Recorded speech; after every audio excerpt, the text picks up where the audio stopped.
வணக்கம் மக்களே! சுத்தமா படியே ஏற முடியாம இருக்கிறவங்க கூட, இத ஒரு 21 நாள் சூப்ப குடிச்சிட்டு வந்தா, நல்லா படி ஏற முடியும்னா நம்ப முடியுதா? அது மட்டுமே இல்லங்க, கிட்டத்தட்ட 4000த்துக்கும் மேற்பட்ட நோய இது குணப்படுத்தும். இதாங்க நம்ம வெஜ் ஆட்டுக்கால், முடவாட்டுக்கால், கொல்லிமலை, ஏற்காடு இந்த சைடு மட்டுமே கிடைக்கும். இதுக்கு நம்ம முடவாட்டுக்கால நல்லா தோலெல்லாம் சொரண்டி, ஒரு தடவ கழுவி கட் பண்ணி எடுத்துக்கோங்க. இப்போ அடுப்புல ஒரு கடாய் வச்சு, இதுல ஒரு 2 ஸ்பூன் நல்லெண்ணெய் ஊத்தி, ஜீரகம், மல்லி, சோம்பு, மிளகு எல்லாமே ஒரு ஸ்பூன் எடுத்து எல்லாம் ஒரு நிமிஷம் வதங்கினதுக்கு அப்புறமா நம்ம முடவாட்டுக்காலையும் ஒரு 5 நிமிஷம் வதக்கி எடுத்துக்கோங்க. இப்போ சூடாறுனதுக்கு அப்புறமா மிக்சியில மையா அரைச்சி வச்சுக்கோங்க.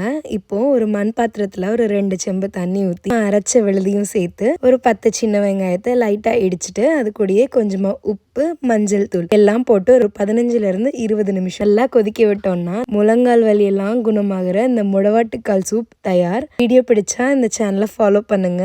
அருமையாக சுவைப்போம்.